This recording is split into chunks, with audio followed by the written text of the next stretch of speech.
Dillahunty, tell the internet how you know me. I know you.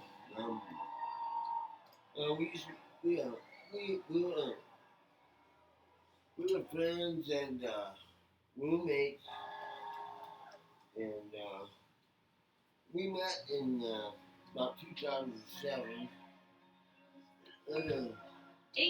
2018. Oh, yeah. Close enough. Same thing. Same. In Seaside. In Seaside. Yeah.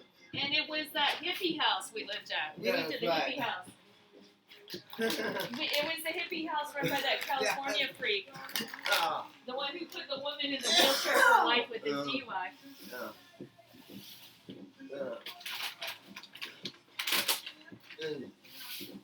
Do you remember that time we sat out on the porch and like had a little powwow and I showed you that music I had been working on with my friends in California? Yeah. And you were like, "Oh my God, that's you singing!" And you were like really complimentary because you're actually the first person I probably showed that to outside of that little friend group in California. Yeah. Because it's honestly like I'm kind of embarrassed to be a singer, but I don't consider myself like a professional singer. I don't really try to be a singer.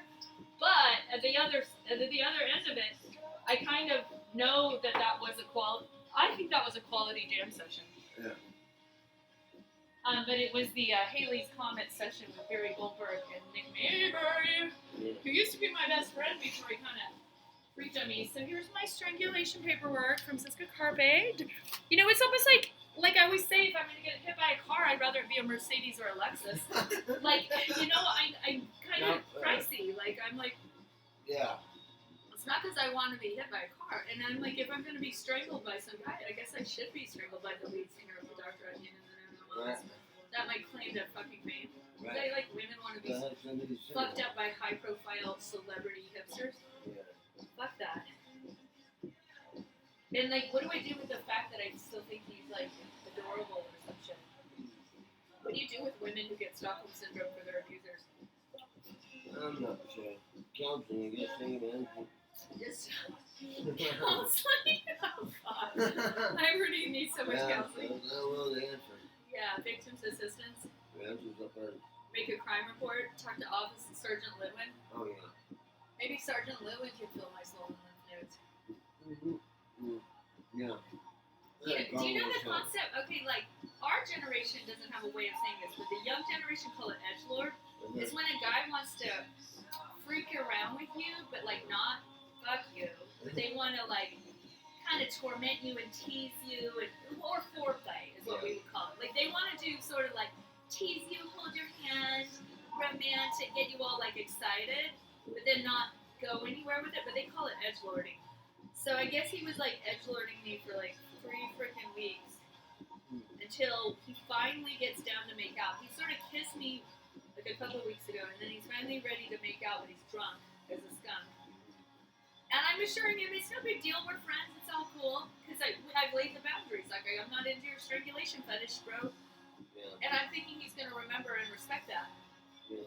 So he bites my lip, he bites my tongue, then he has to bite my chin, and I realize he's begging me to bite him, and I'm just like, I can't do that. Like, I'm not a biter. Like, I don't bite people. And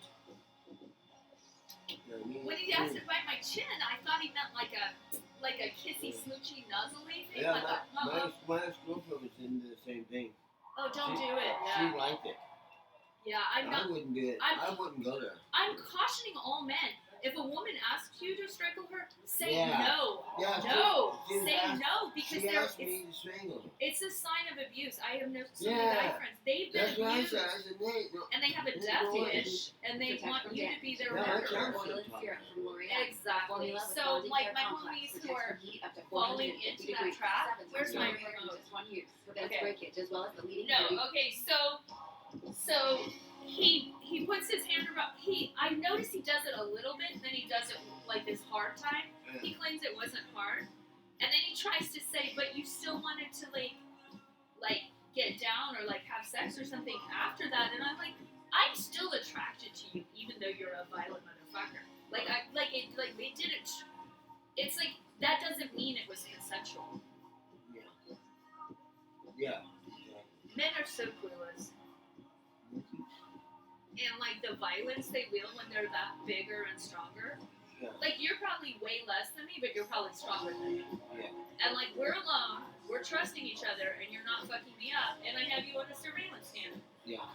And you're a fucking soldier. Yep. And I know you can lay down if you need to, if you need to defend yourself. I know you have laid down to defend people you love. Yep. Absolutely. Thank you for your service. And as much as George, I explained today to Doug Klink how George hit me over the head, and through the cell phone as I walked back to get him out of my apartment when he's getting violent, and the cell phone clocked me in the face, gave me like a near like brain hemorrhage. I was like, could hardly walk, the pain in my head and the feeling that my brain was going to explode. I was in a bad way. George almost killed me about a year and a half ago. Yeah. Inadvertently, possibly, his face looked like shocked when I walked into the line of fire. But why is he throwing things in my house? Like, I shouldn't have to be dodging shrapnel, whether it's Chinese stars or cell phones or whatever the hell he's throwing. Yeah. And he would have died from organ failure had I not dropped a protective order and become his med nurse again, because he was mentally incompetent to take his meds that were protecting him from his organ failure. So he would have died earlier. Yeah. I prolonged his life, and I prolonged our life. I still loved him. Yeah. Even though he almost killed me. My ex, the one who's in the Oregon State Hospital, his dad was stabbed in the back by the mom. Like, actually stabbed. And they're still together. Like, not like metaphorically stabbed. Yeah. What's this song? This is not freaking Fontaine's. This is not Fontaine's. Give me my Fontaine's, bro. Balu Brigada. Okay. No, this is not my favorite band. It's okay. Your band is okay. It was okay. But come on, give me some Fontaine's. Full show with iPhone clips. Fontaine's DC, Dublin City. Are you a person? Oh. Do you drink coffee? We are so missing AA. I feel guilty. Are you a person? Am I a what? A person, he said. Are you a person? I've been trying to watch this show, this footage over and over. I can't make it all the way through because I have to go do something usually. Oh, it's called Phones Up. Phones Up. Is that the New name live of it? videos daily, live. Oh, I see. So they have a bunch of, this is so cool. This is crowdsourced, remixed, full show with iPhone clips.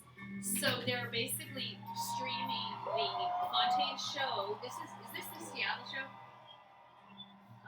This is 1 month ago. Probably, it's a nice way of, like, including the citizen journalists' footage in. But then they have one sort of master copy mixed in with some iPhone phone angles. That is amazing. I love it. I love the internet. Yeah. So what do I do about my neighborhood down the hallway stalker? He's like calling out at me down the hallway yesterday morning. Hey Mary, hey Mary, hey Mary, hey Mary, hey Mary. And he came up to me. He's like, hey, I need to talk to you, like 3 weeks ago. And he's like, you raped me. I was like, it didn't rape you, bro. Like, what the fuck? He's trying to, I'm pressing charges. Because I, like, cleaned the library. I had permission to throw away a bunch of the bric-a-brac knickknacks. It was looking like a thrift store down there. His girlfriend cornered me and said it was a fire hazard. So I cleaned it with permission of the management. And then he accused me of raping him, and then he's going to press charges that I cleaned it. Got it? And I'm like, you and your little girlfriend tag teamed me, set me up to do volunteer free labor for the community library, and now he's always been acting like a stalker. I was scared to move back into this building because he's acting like a stalker. And he's trying to set my chica up for like pepper spraying, that when they're running down the hallway calling her the B word and the C word. There's some like low life felons up in this crime free, drug free building or whatever. And because he's amputated on his foot, he's like thinks he can get away with just like stalkery. So he pumped up the new assistant manager to threaten my housing. And I'm like, I just did volunteer labor for you to be nice, and I do so much nice. And then are you going to threaten my housing? Because why? Because you got some moron in your ear. But it's almost like he jumped off his own deep end and destroyed his own credibility by accusing me of rape, which is a really severe, like, sexual harassment. Yeah. Like, it has nothing to do with reality. It basically demonstrates that he's got a sick mentality. But he thinks he can harass these women in this building. And the attorney for the woman he's been harassing can have full access to my email or files. Like the woman who pepper sprayed his like accessory to harassment. But they literally have driven people to suicide. They've driven people to eviction. They're sick fucks. Housing is like a rat race too. It's just like any other rat race.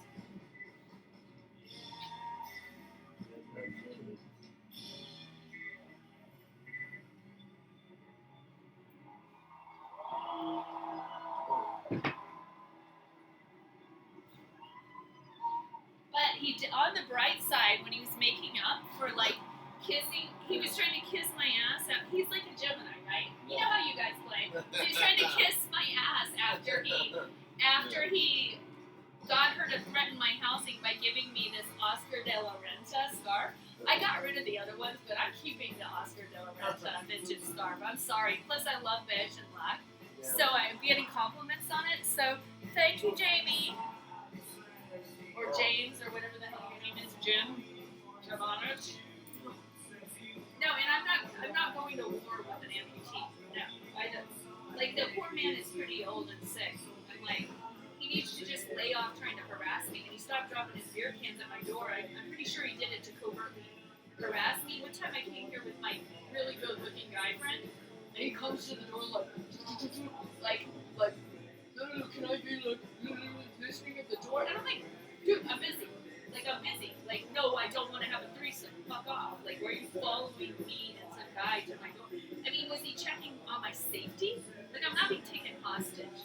I have a lot of good-looking guys. Just like I did in California. Like, it doesn't have to be anybody else's business or concern. Other than when they get violent and creepy, like Cisco. Or Stephen Gaff. Gotch is how he prefers his name to be pronounced. For Louisiana. He fucked up big time. He's already got pending, like, sexual misconduct type shit. You're down. Hey, Robbie, it's me. I'm video vlogging. Can I keep my camera rolling? Okay, well, you want to mute it? Put you on speaker? We're doing Finnegan's Wake, part 2. Okay, we'll talk later. I'm going to talk to you. Alright. Oh, do it, yeah. Go first. Yeah, the coffee's going straight through you. So this song of Fontaine CC, I looked it up, Jackie Down the Line, it has something to do with like English-Irish identity, and it's what Jackie it's the Union Jack. It's basically about, are you a British royalist living in Ireland? Jackie, like...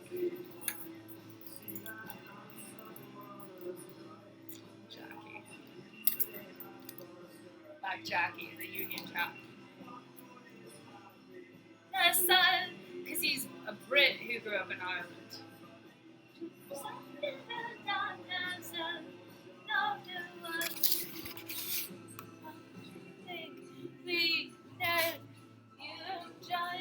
Down in time, I'll regret you, I'll desert you. I am Jackie of the line. You, I know you're kind, you are your time. I desert you, I am Jackie down the line.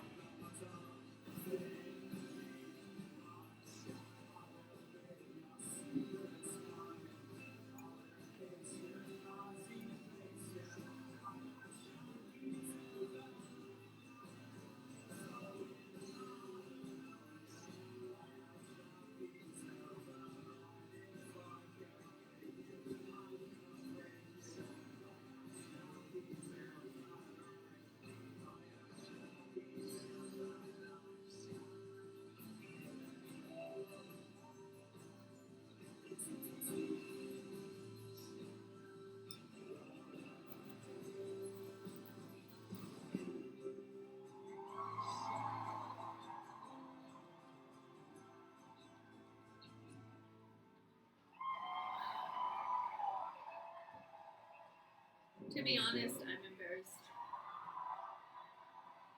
how nice my life is. Megan Gauthier, if she ever wants her TV back, she can have it. So if you find Megan, tell her if she ever gets an apartment, and I don't want her to sell it for drugs, though. You know what I mean? Yeah. I don't want her to Well, sell it for yeah. You know what I mean? So maybe we just hold off until she gets more stable. What was she? Oh, so. Yeah, no, I mean, like, she helped bring down the meth. Did she get out? She's got out of jail. No, she got out last year, but Oh. she reported Griffin for Oh, so rape. she's not. No, she's not. She helped bring down the management of the Columbia Motel, Oh. the motel shelter for Oh. drug use, drug Okay, purchase. am I getting the name right? I don't know. There's so many Megans. There's so many Chris's. I know one that was on the jacket. And I Oh yeah, the one that. I like this one. This Yeah. is really wicked. Da da da da da da da da da da. Hey, smell that lotion. That's really nice. Know if you like lotion. It's the best lotion I ever had, really. Antelope, the rose one, thanks to the other Saint Michael. No, Joseph. Is his name Joseph? I always think his name is Michael sometimes. Why do I call him Michael sometimes?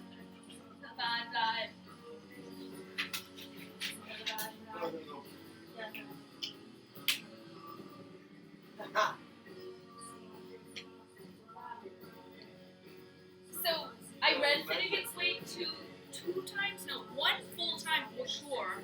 I think a second time halfway through. Ulysses by James Joyce I read, let's say 3 times, but I think definitely 2 times, fully through. And I feel like it was like another half, like I got halfway through. And I love Train Spotting by Irvin Welsh. I believe I read that twice. But what I was really digging on was the dialect, because there was the Irish accented and figure of expression that is idiomatic, that was in both Ulysses and in Finnegan's Wake. And I read the censorship court case material at the end of Ulysses. So this is like 1994-ish or 3-ish when I was reading this. So I'm like 16 years old. Born in 77. So this is roughly 1993. I'm reading about the 1930s censorship case regarding James Joyce's book Ulysses. But Finnegan's is way beyond. Finnegan's is like more like an experimental work of like, are you senile, bro, or is this experimental art? Or whatever. And he locks up Lucia Joyce in a mental hospital. So I'm just laughing. F him. He was just another patriarch like the Lloyd Wrights locking up the women in the T.S. Eliot. So we get all these like male genius guys who lock up their female relatives. Is there what? Are they all covert homosexuals? Or what did you do to your daughter that she loses her mind supposedly? But Samuel Beckett was his, they call it amanuensis, I believe. He was his scrivener. So he was his scrivener, and then Samuel Beckett moves to France and starts writing in French. But Samuel Beckett became dear to me maybe even before James Joyce did, when he was essentially the secretary of James Joyce. But at some point I took a course in Irish Lit, and I also took a course in James Joyce. This horrible professor, I couldn't stand Gottlieb or got something. He was this massive, like macho intellect at Vanderbilt. Yeah, computer-aided design. Oh, nice. Yeah. Do you want to take Japanese? I can draw it. Oh, nice. Yeah. That's 2-year course. Do you want to talk about the war? Can we talk about the war? No. No, you don't want it right now. Sorry. I like your war story. It was brave of you to do that. Yeah. Well, you know what I got? That's beautiful. You know what I like? Oh, Air Force, U.S. Coast Guard, Space Force, U.S. Army, Navy. Well, maybe that's where did you get this? What is it? the VA. The VA gave it to CCA. The CCA. It's gorgeous. It's like they do this with Jesus and Mary for the Spanish Catholic. Yeah. It's a style. It's like a really cool style. What you have, what you have, what you have. What you have, what you have. Okay.